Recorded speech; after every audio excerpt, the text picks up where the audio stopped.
Hi guys, thanks for coming back. My name is NaturallyRoro for those who are new. For those who are not new, thanks for coming back. But yeah, so I'm gonna just get right straight into it. So I had posted, back when I posted my spring wash day routine video, somebody had commented and asked if I can talk about what I did to retain my length. And I'll be honest, at first I was very shocked because I didn't think my hair was that long for me to explain what I'd done. But at the same time, I was just okay to tell you what I've done. So this is what this video is going to be about. And I came up with a list of things that I feel would be helpful to talk about. And there are about 10 of them. So I'll say right off the bat, a lot of things that I'm going to mention is things that you already heard other YouTubers, other people who have grown their hair very long or is growing it very long, and they mention these things, these methods, or what have you. So yeah, also, if you don't know already, I'm a very dedicated consumer and I guess you could say follower of 22nd century natural women, and some of the things I may say she might have mentioned before. So, yeah, if you've watched her and you're looking to see if I have something new to the table, I don't. But anyway, let's just get to it.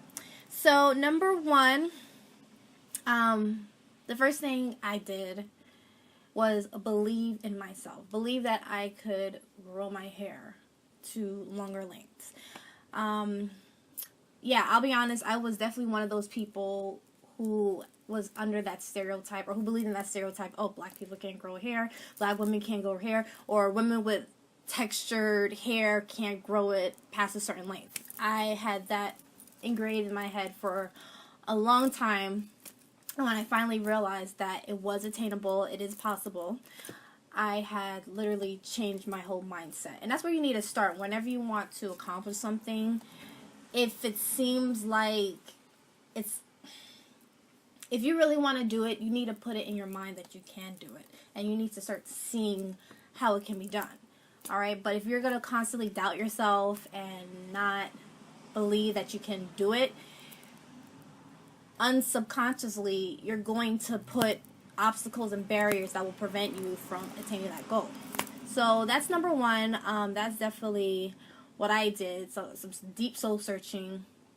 And just asking myself, why do I want to grow my hair long? You know, it's something very personal to me, and I'm not gonna say what goal length I'm gonna stop at because I don't know, but I definitely am on the path of just growing it long.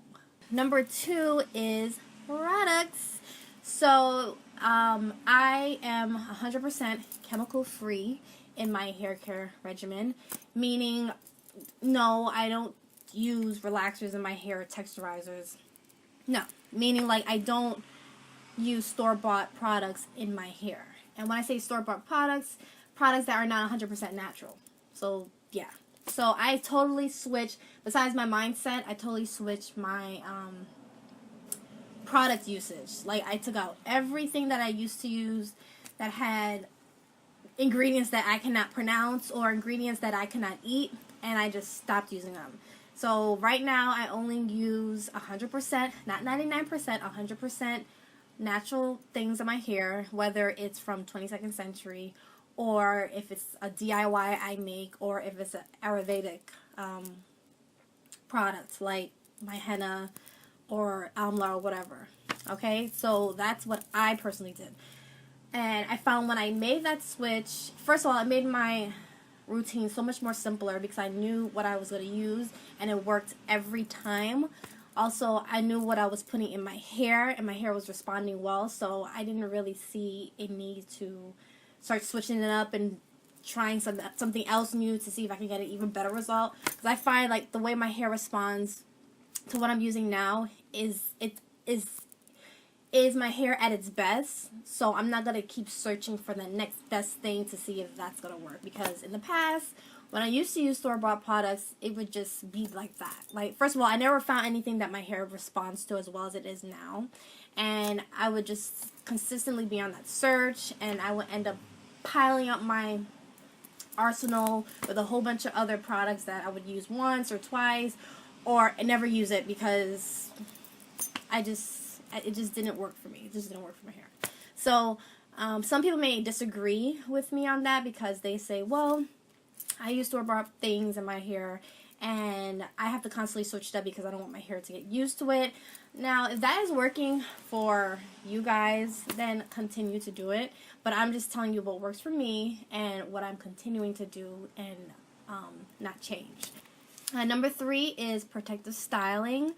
So in my previous videos, I have mentioned how I really incorporated African threading and banding into my styling regimen. And that idea I got from 22nd Century. So when it comes to my hairstyling, I'm very simple with it. I don't do a lot of intricate styles. I don't spend hours upon hours trying to curl it I don't do a lot. I'm very simple and very minimal when it comes to my hairstyles. It's very basic. Like this right now, I actually have my hair in 2 pigtails, and then I braided the pigtails really like tightly, and I just took it out. But to be honest, I don't really wear my hair out that often either. If like I'm going to, it would be 1 or 2 days tops, and it'll be around the time where I'm about to wash my hair. Because I find when I wear my hair out, somehow, some way, it still manages to tangle up on each other. So that just makes my process longer to when I have to get ready for bed at night. I have to like be very delicate and careful when I undetangle it and re-braid it or whatever to put it away for sleep. So I don't really wear my hair out. I keep it very simple. And I like to keep my hair stretched. I don't allow my hair to shrink up as much because when it shrinks up, it tangles up. And even when it's stretched, it still tangles. But it's a lot less than when I allow it to shrink up. So I try to keep my hair in a stretch protective style for as long as possible. So I would say like probably 95% of the time it's going to be in a stretch protective style. And that works for me. Now I know some people, want to wear their hair out, and that's cool and everything like that. Just be careful when it comes down to detangling your hair. You're not ripping through it, and if you do run into a knot or whatever, take your time and work that knot out. Don't get upset and restless and just go through it like, you don't care, because you're going to break hair that is not even broken or that's not shedded, So that's how I preserve my length. Number 4, and this is going to correlate with number 3 as far as protective styles. Number 4 is detangling. So I find when I keep my hair stretched, that 95% of the time, when it comes down to detangling my hair, it's so much easier. So much easier. My wash days go by so much faster, and I run into less of a hassle when I'm detangling my hair, whether it's with my fingers or with my comb. So I will say this. In the past, like from this year, August, and in the past, I used to always use my Y2 comb to detangle my hair. I'll be very honest. And even after I made my video last year of me doing this finger detangle challenge that I didn't update you guys on because I had failed at it, I always felt the need that I had to use my comb because it just felt right. And I'll be honest, and I have a video in my spring wash day routine of how I detangle my hair. I'm very careful when I'm doing it. And one of the reasons why I'm very careful is because I keep it stretched. Okay? And it makes it easier when I'm detangling my hair. Yeah, I would just make sure I detangle it all the time. When I wash my hair, I never dry detangle my hair, ever. Very rarely do I detangle my hair before I wash my hair. I usually just do it when I wash my hair. I don't do it like prior, before, like if I'm doing a hot oil treatment or something like that.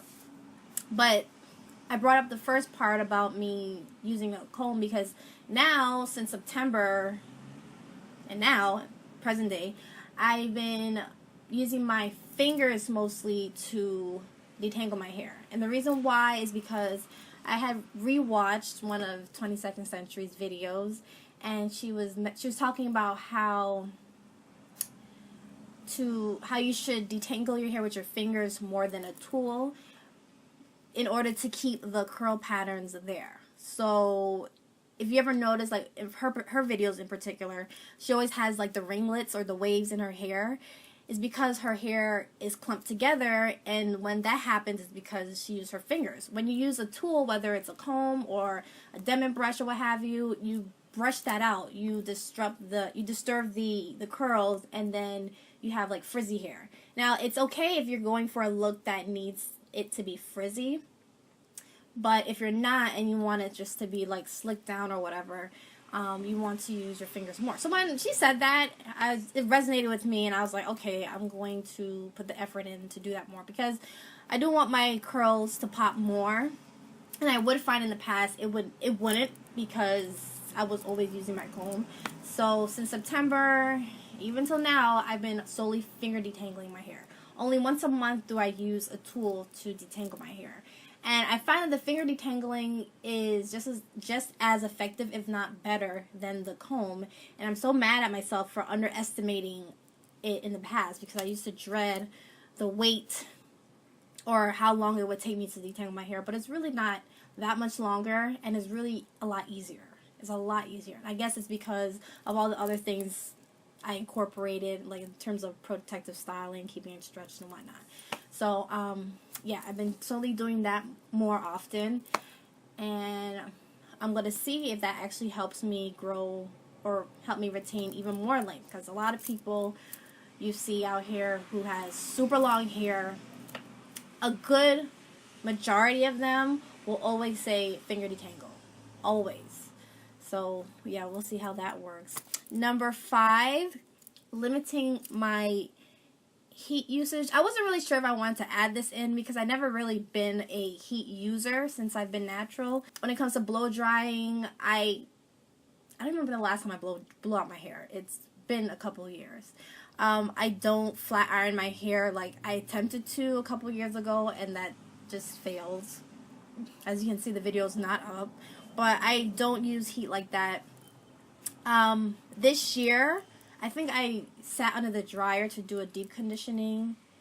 Actually, I didn't even do that. So, yeah, I don't really mess with heat like that. So if you do, you really want to keep that to a minimal. And you hear a lot of people say, really reduce your heat usage, because it could really dry out your hair and break it. Because our hair already, whether it's loosely curly or tightly curly, whatever, it's very prone to dryness. So when you're adding something else that is going to make it even drier, and especially if you're not taking the proper precautions of using a heat protectant or whatnot, or if you don't know what you're doing or how to use the tool, you can really do some serious damage, and it will literally make or break your progress in growing your hair. So number 6 is knots or cutting. So I personally do not do a scheduled trim on my hair. I don't trim my hair every 3 months, every 6 months, every 4 months, or what have you. I personally don't. I don't do an overall trim. What I do is I cut out knots and split ends. So whenever I am, and I do that very often, like every time I wash my hair and detangle my hair, like I said, my hair texture is so coily that it just always tangles up on each other. So if I run into a knot, then I will pull it out as much as I can, gently, and then whatever I can't take out, I'll just snip it off with my scissors, you know, and I'll snip it to like the base of where the knot starts. So, and if it's 2 strands stuck together or whatever, then I'll do the same thing, as close to where it starts. And same thing for split ends.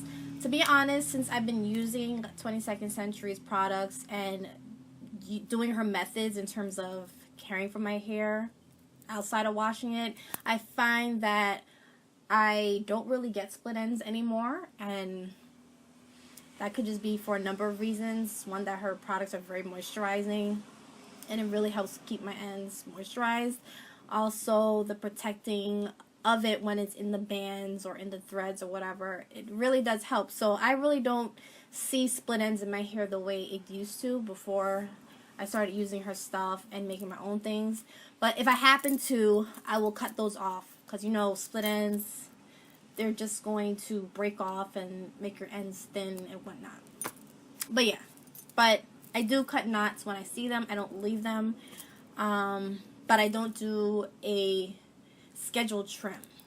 Okay, and if you do, that's fine. That's totally fine. If you do it and you do it consistently, or I guess it depends on like how you wear your hair out, because I don't wear my hair out that much. I don't find that I need to. I don't find like my ends are like that uneven or crazy.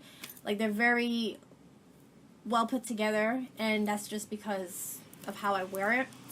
But if you're one of those who wear it out a lot more than I do, or do more things like coloring it, bleaching it, or what have you, or you use tools in your hair very often, you might find that you need to do like a overall trim on a somewhat frequent basis.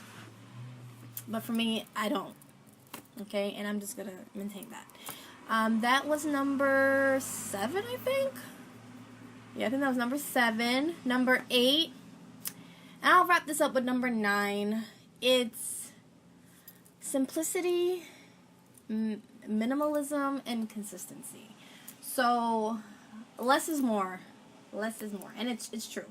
The less you do with your hair, the less things you put in it, the more you'll see it thrive. When you're always caking it with a whole bunch of different stuff, you won't really give your hair a chance to thrive and show you if it likes this particular product, or if it likes that method, or you just don't give it a chance. So I found when I switch my mindset, switch my products, and how I style my hair, how I handle my hair, is very, very, very, very simple. And with that, my hair is thriving from it. And I'm consistent.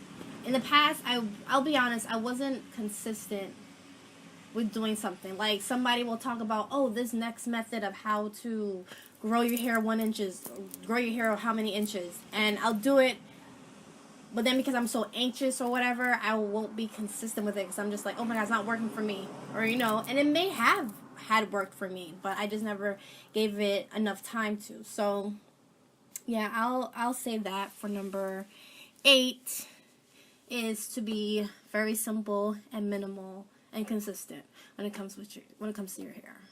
Oh, this will be like a bonus one, or I guess this is number 9. I'm sorry, I'm like all over the place with this.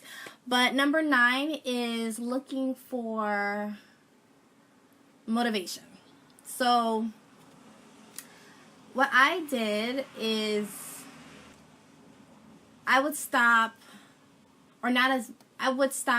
looking at people and watching people who didn't have my hair or didn't have the desired length that I want to get to. Not saying that I don't follow these people anymore or what have you, but I made them be less of what you call it. I looked at them a lot less, because I found that it was discouraging, or I just couldn't relate to them. So I would recommend you find a YouTuber, Instagrammer, whoever, who has your hair texture and who's either at your hair length or the next level that you want to be at, and just like follow them, like look at them more often. And not saying all the time, like you don't want to obsess over it, but just keep those around you more often than like someone else who's totally on a different area than you. I found since I started doing that, and I've been looking for people who particularly have my hair texture and hair length goals, or who's at my hair length already, I've been finding more and more people come into my feeds that have what I'm looking for. And it's like YouTubers who aren't that big, but they've been out there for a while, and I mean, they have a lot to offer. I'll put a link to their channels in the description box below. There's a couple of them that I came across who have my textured hair and whose hair is very long. And I'll put them in the description box below if you want to check them out, because they were definitely a help to me. Don't remember. One was besides 22nd Century. One was Indigenous Standz, sorry. And another one is AEGY00, and her name is Imani. And there's another one. And there's like a couple more, but those two like are the most recent ones I found and I started following. So yeah, I'm going to stop at there. I can't really think of any more tips or anything like that. I hope this was of help to any of you who are curious of what I've been doing and all that. If you want me to show you like on a calendar how I deal with my hair on a monthly basis, I can definitely do that, because I personally am a visual person and I need to see something and to understand how it could work or how I could like put it into my life and my schedule. So I can definitely do that for you guys if you want. Let me see. And like I said, take what I say with a grain of salt. If there's something that you feel your hair thrives from that I said doesn't do with mine, then keep doing it. Don't change it just because you hear someone else said, just because someone else changed it or doesn't do it. It's totally up to you. Listen to your hair. That's another thing. You have to listen to your hair. If you find your hair likes something, keep doing it. If you find it doesn't like something, but someone else said it's working great for them, don't do it. You know, you gotta listen to you. You gotta listen to you, your hair, and your body. So yeah. So I'll continue to update you guys on anything else that I may add or that I may feel that is helping me out along my journey. And next month in December, I'm going to do a winter wash day routine, so to speak. I don't know, I'll figure it out. Definitely check out the other YouTubers, like I mentioned before. Those are beautiful ladies, and they definitely have a lot to offer. And make sure you like, share, and subscribe, and I'll see you guys in the next one.